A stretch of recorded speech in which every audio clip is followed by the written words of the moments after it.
You ever notice how Derry never whispers its secrets? It screams them. And tonight, inside the drowned black veins of its sewer tunnels, something ancient, hungry, and impossibly patient finally wakes up. A creature that doesn't just feed on fear, it harvests it. A monster that can open the doors you swore were locked forever.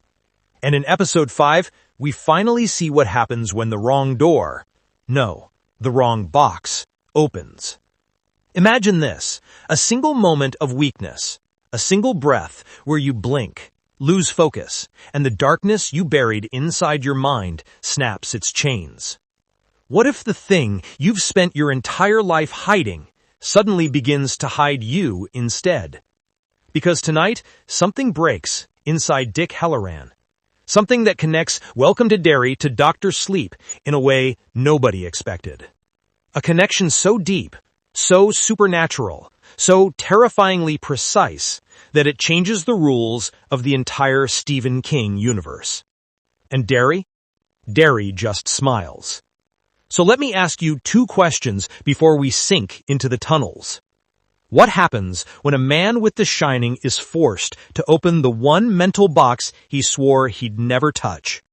And what escapes into our world when Pennywise reaches inside a human mind and twists the lock from the inside? Tonight, we're not just explaining episode 5. We're dissecting it. We're revealing the hidden clues, the forbidden connections, the symbolism, the ghosts, the star shard, and Pennywise's sickening long game. This is your full episode 5 breakdown, rewritten into a dramatic, emotional, high-retention narration built for the 2025 YouTube algorithm. No spoilers, only revelations. Let's descend. The episode drops us into the sewers immediately. No warm-up, no mercy. Lily, Halloran, Leroy, the soldiers, all swallowed by the tunnels that feel more alive than stone. Down here, the air vibrates with something ancient, something waiting. But the real horror doesn't come from the tunnels. It comes from inside Halloran. Because Pennywise doesn't attack him with teeth. It attacks him with memory. A whisper. A voice he hasn't heard since childhood. A voice that should have stayed buried in that mental box he built when he first discovered The Shining. And then, his grandfather appears. Not as a ghost, not as a hallucination, but as a weapon. A weapon designed to break a man who's already spent his life trying not to break. His grandfather threatens to open the box. His grandmother screams at him not to. But Pennywise? Pennywise wants it open. The box is never described directly, because it doesn't have to be. King fans know this ability. Dan Torrance's lockboxes from Dr. Sleep. Mental prisons built by people with The Shining to trap demons, ghosts, trauma, evil. And Halloran, he's been trapping things for decades. Children shouldn't have that kind of burden, but Pennywise doesn't care. When the monster hijacks Halloran's mind, the lockbox cracks, and what escapes is not one ghost, but dozens. The things he fought as a child, the things he sealed away so nobody else would suffer. And now, they're loose in Derry. You can almost feel the power shift in the episode. Pennywise's eyes brighten. Because feeding on fear is one thing, but feeding on the ghosts of people who shine, that's a banquet. Polly's ghost. But the real heartbreak is Polly, Leroy's friend, a man who was supposed to walk out of Derry alive. Instead, he appears to Halloran one last time, but wrong.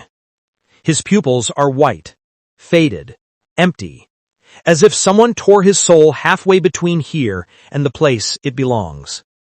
Halloran doesn't just see a ghost. He sees a problem. Because ghosts shouldn't be able to freely wander. Not unless something, or someone, opened the door.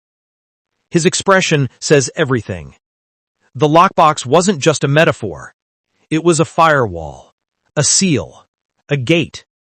And now, thanks to Pennywise's manipulation, Halloran realizes the barrier between the living and the dead is open.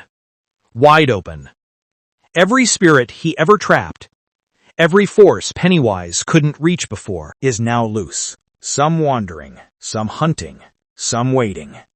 And Pennywise is thriving. The lure. Let's talk about the kids. Pennywise lures children the way a spider lures a moth, not by chasing, but by offering the one thing they can't resist: hope.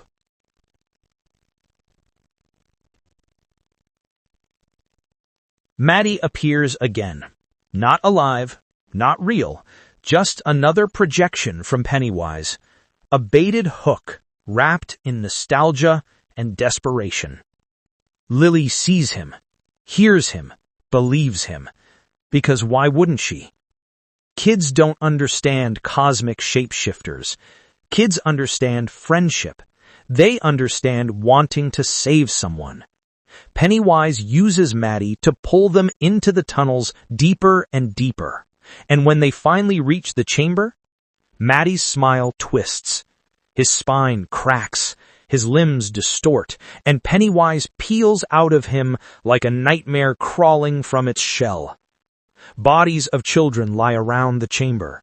Phil, Maddie, others. Silent echoes of Derry's eternal ritual.